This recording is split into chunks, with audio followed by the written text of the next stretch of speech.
She gave everything, and still ended up alone. I was never the loud one.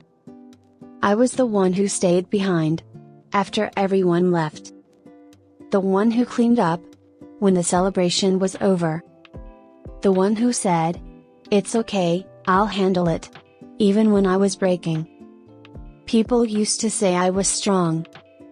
They never noticed how tired that strength made me. I spent my life being useful. If someone needed help, I showed up. If someone needed comfort, I stayed. If someone needed silence, I swallowed my own pain. I believed that love worked like this. That if you gave enough, someone would stay. But life doesn't work that way. It takes quietly. And when you have nothing left, it leaves quietly too. There was a moment when I realized something was wrong. Not a big moment. Not a dramatic one. Just a small, ordinary day that felt heavier than usual. I was sitting alone, waiting. Waiting for a call. Waiting for a knock. Waiting for proof that I still mattered. The house was clean. Too clean. Because cleaning was how I kept myself busy when the loneliness started talking. I looked at the clock. Then at the phone. Then back at the clock. No notifications. No missed calls. I remembered all the times I had waited for others. At hospitals. At schools. At doors late at night. I never complained. Because people depend on quiet women. And quiet women disappear easily. I told myself, they're busy. I told myself that a lot. Until one day, I couldn't ignore the truth anymore. They weren't busy. They were just living life. Without me. And that realization. That hurts in a way. Nothing prepares you for. Because you don't lose people suddenly. You lose them slowly. Call by call. Visit by visit. Until one day, no one is left to lose. That's when the silence gets loud. And that's when you start asking the question you were never allowed to ask. Was I loved? Or just useful? The days after that realization felt different. Nothing changed on the outside. The house was the same. The streets were the same. The world kept moving. But something inside her shifted. She stopped checking the phone as often. Not because she didn't care anymore. But because hope had started to hurt. Hope was cruel like that. She used to wake up and think, maybe today. Maybe today someone would remember. Maybe today someone would ask how she was. Maybe today she wouldn't feel so invisible. But maybe kept turning into silence. One afternoon, she sat at the kitchen table with a notebook. An old habit. She used to make lists. Groceries. Birthdays. Things everyone else needed. This time, the page stayed blank. She stared at it for a long time, pen resting between her fingers. For the first time in her life, no one needed anything from her. She didn't know who she was without that. Her mind wandered back to all the moments she had said yes, when her body had been screaming no. Staying late. Showing up tired. Smiling through pain. She had told herself it was love. But love shouldn't make you disappear. She remembered one evening years ago. Someone had asked her, casually, "Don't you ever get tired?" She had laughed it off. Said, "I'm fine." That was always the answer. Because saying "I'm not" would have required someone to listen. And she had learned early on that listening was rare. As the afternoon light faded, she moved to the living room. She sat in the same chair she had sat in for years. That chair had heard everything. The sighs. The whispered worries. The silent tears. She looked around the room. Photos on the walls. Souvenirs on the shelves. Proof of a full life. Yet none of it felt full now. She realized something painful then. You can be surrounded by memories, and still feel completely alone. Evening came quietly. She didn't cook a full meal. Just soup. She ate slowly, listening to the clock tick. Each second felt loud. She wondered if anyone else ever thought of her, during moments like this.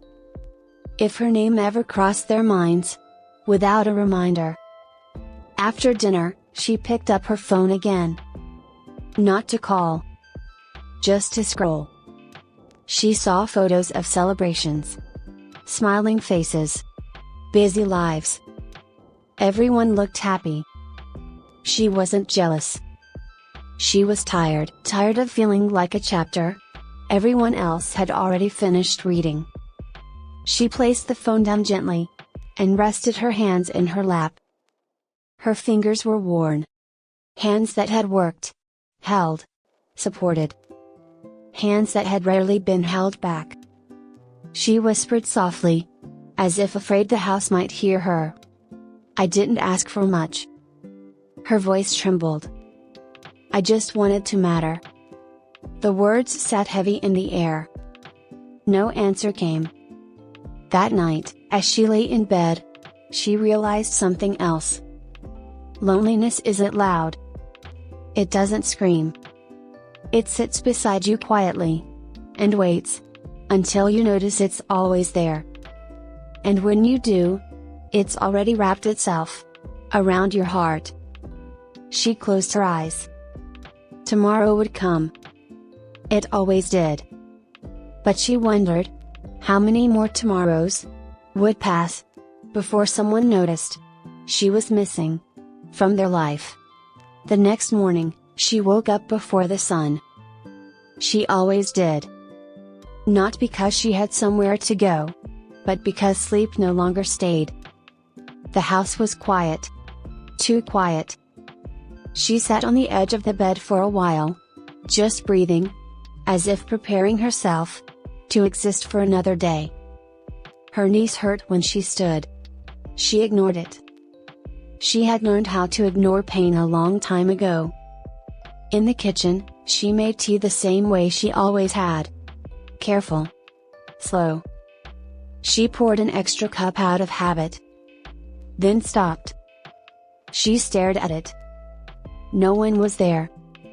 She quietly poured it back. That small moment hurt more than she expected. Later that day, she went outside. The world looked normal. People walking. Cars passing. Laughter in the distance. Life happening everywhere. Just not with her. She walked to the nearby park and sat on a bench. Children ran past her. A young couple laughed, leaning into each other. She smiled faintly. Not because she was happy, but because smiling had become a reflex. An old neighbor passed by. They made eye contact. The neighbor hesitated for a second. Then kept walking. Didn't stop. Didn't ask. That pause, that tiny pause, cut deeper than being ignored completely. Because it meant she was seen. And still not chosen. She sat there for a long time. Her phone buzzed once. Her heart jumped. She picked it up quickly. A notification, an advertisement. Her shoulders dropped. She laughed under her breath. A soft, broken sound. Of course, she whispered. She remembered how she used to be the first call. The one people ran to. The one who listened. The one who fixed things. Now, no one needed fixing. And without that, she felt unnecessary. In the afternoon, she visited a small store. The cashier spoke politely, but quickly. No small talk. No warmth. Just business. As she walked away, she realized something painful. For many people, She had become just another face. Replaceable. Forgettable. That evening, she received a message. A family group chat. Photos of a gathering. Smiling faces. Dinner plates. Everyone together. No message for her. No wish you were here. No explanation. She stared at the screen. Her hands shook slightly. She typed a message. Looks nice. Then deleted it. She didn't want to remind anyone that she existed. She put the phone down and sat in silence. She thought about all the times she had shown up without being asked. And how now, no one even asked if she was okay. That was the moment it hit her fully. You don't disappear suddenly. You fade. Slowly. Quietly. Until one day, no one notices you're gone. Her chest tightened. Tears came, but she didn't wipe them away. She let them fall. Because holding them back had only made the loneliness heavier. She spoke aloud, her voice barely there. If I stopped calling, would anyone come looking? The question stayed unanswered. Night fell. She turned off the lights, sat in the dark. The silence pressed against her. She hugged her arms around herself, rocking slightly, like she used to do for others. Except this time, there was no one else. Just her. And the realization that being strong for too long teaches people they don't need to be there for you. The next day, she forced herself to clean the house. Not because it was dirty, but because movement distracted her thoughts. She folded clothes that no one wore anymore. Straightened cushions no one sat on. Wiped surfaces that stayed untouched. Every object reminded her of a version of herself that no longer existed. Around noon, the doorbell rang. Her heart skipped. That sound had become rare. She rushed, slower than she wished, to the door. When she opened it, there stood her son. For a second, the world felt alive again. Her face lit up instantly. You're here, she said, her voice trembling with hope. He nodded, already checking his phone. I was nearby, he said casually. Thought I'd stop by. Nearby. As if she were a store. She stepped aside to let him in. She wanted to hug him. She didn't. She had learned not to ask for affection. They sat in the living room. She asked questions. About work. About traffic. About his health. He answered briefly. His eyes kept drifting to the clock. She noticed. She always noticed. Finally, she gathered courage. Did you get my message? She asked softly. He frowned. Which one? The one I sent last week, she said. I wasn't feeling well.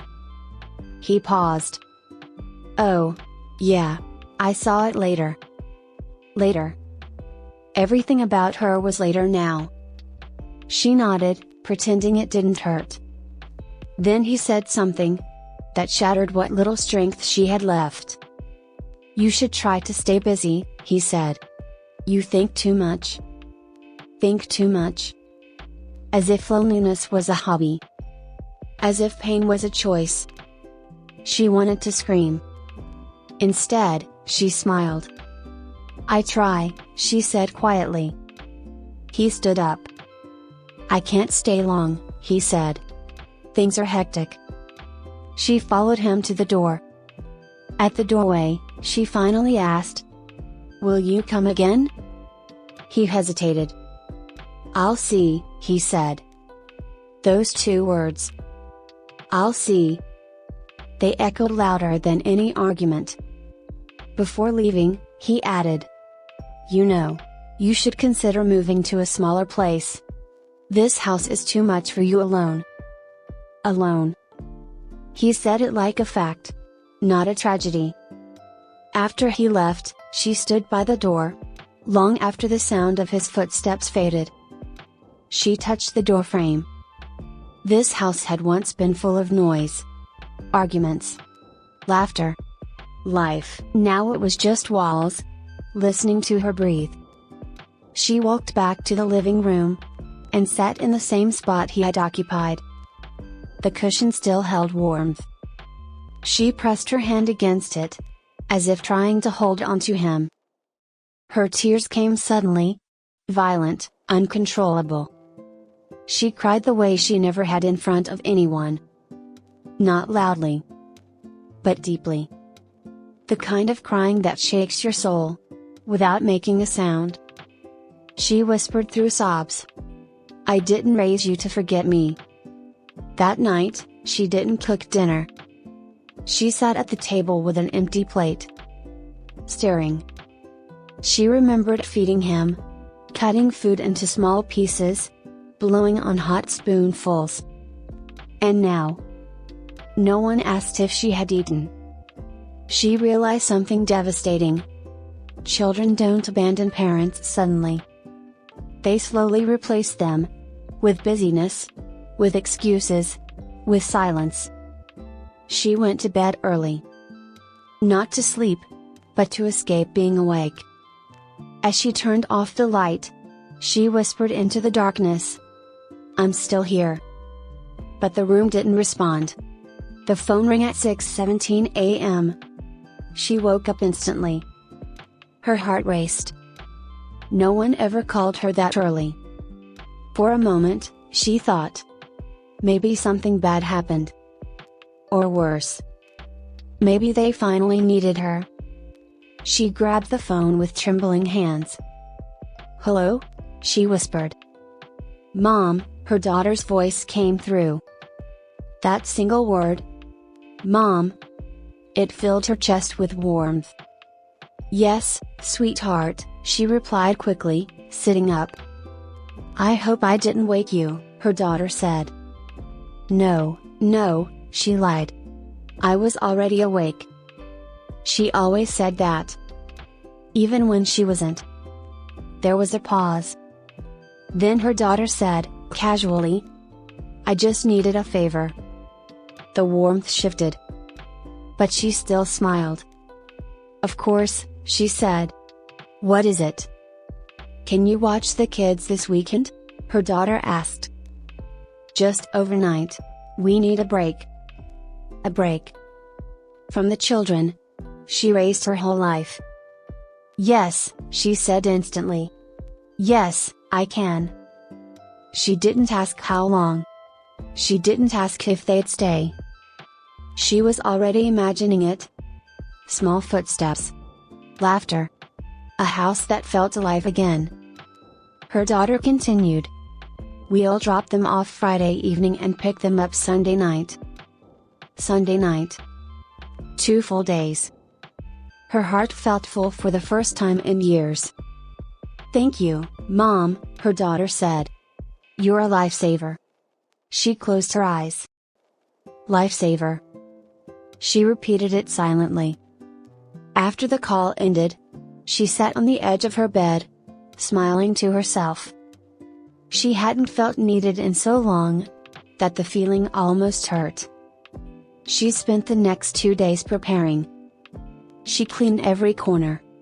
Bought snacks she hadn't eaten herself in years. Washed old blankets that still smelled like childhood. She even bought small toys. Not because the kids needed them, but because she needed to give. Friday came. The doorbell rang.